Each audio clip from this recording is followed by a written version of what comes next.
Hey, yo, how's it going? SixftHax here, half for y'all today.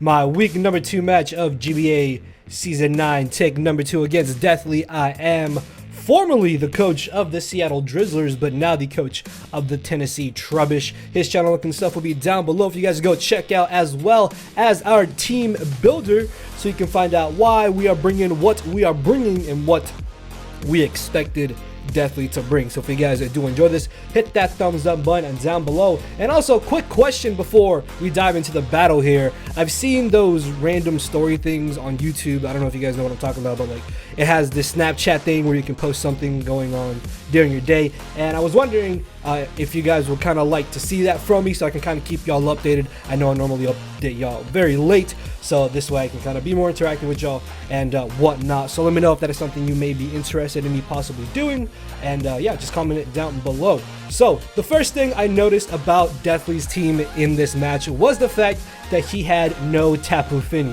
which means he most likely is going to be defog Staraptor. However, though, if I don't give Staraptor the chance to defog, then I can just lead off with my Ferrothorn here and hopefully get up a layer of Spikes turn 1. So my mentality was to lead Ferrothorn, Spikes turn 1, because I want to get on my hazards, and then I'm going to try and get on my Stealth Rocks. And he actually ends up leading off with the Mega Aggron here. Honestly, if he has the Fire Punch, I really do not mind taking a Fire Punch from Mega Aggron, because I really want to get up this layer of Spike.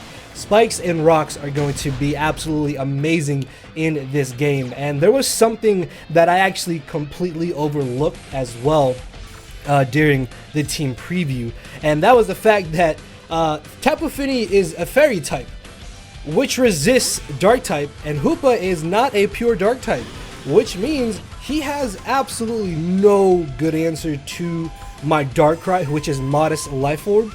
So I can kind of just bring that in, hopefully, after I end up getting up my Stealth Rocks here. And even if I lose my Nidoking, it's really not that bad. Nidoking realistically wasn't going to be doing entirely too much in this game, outside of hopefully at least getting up Rocks, which I was very easily able to do here on the Mega Aggron. And with that, between Rocks and Spikes, his switch-ins are even more limited, and Dark Pulse basically just murders everything.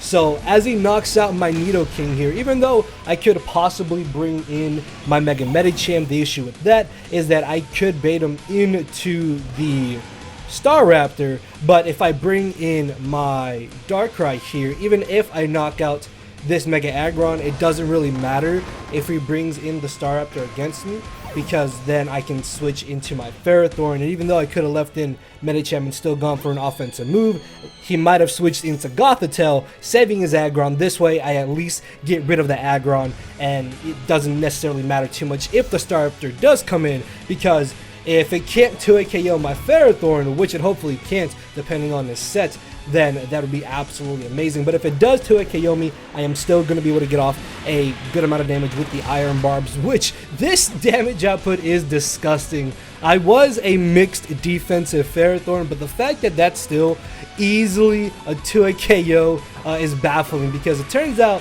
that after the calc, he is definitely an adamant nature. And he most likely is Choice Scarf, because there was no real other reason to bring in Staraptor on my Darkrai. And even if he did want to go for the defog, because he was most likely locked into defog, then I could just Spike again or Leech Seed for free and go from there. So I have to bring in my own Scarfer effectively, because I don't have Bullet Punch on my Medicham. So if this Staraptor is Choice Scarfed, as I feel it is, then he now knows my Marshadow is Choice Scarfed, which is actually still really bad for him, because Marshadow at this point can just kind of click Spectral Thief.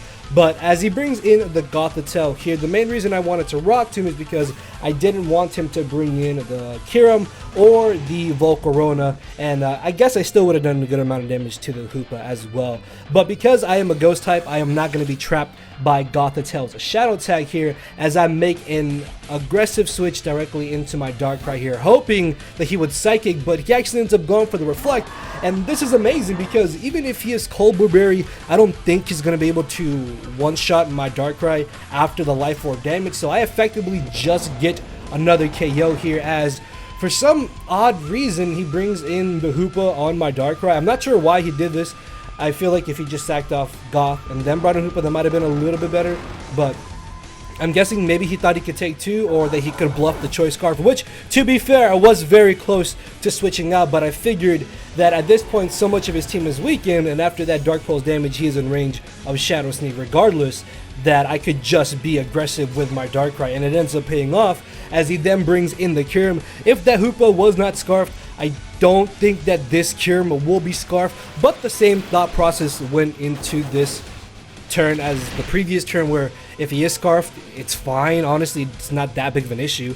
But if he's not Scarfed, then I just get another kill, and down goes the Kyurem. Now, I don't know what his EV spread was, but I am modest Life Orb, and on the side, Kyurem is KO'd by a crit from the Spatial Ren because it does have a high critical hit ratio. That sentence came out entirely wrong. What I was trying to say is that the high critical hit ratio can happen, and it happened. So Volcarona goes down, and then in comes the Goth, which is his final mon. Turns out that he is not Colberberry, and this one final Dark Pulse will seal the victory for the Durham Druddigons in week number 2, 4-0. And this is really good because Darkrai just proved its absolute worth. I honestly may not even trade this thing anymore throughout this season. Like, this match alone, Darkrai's a beast. So yeah, really happy with that, and good game to Deathly, guys. Again, he does do a lot of live battles, so definitely check him out.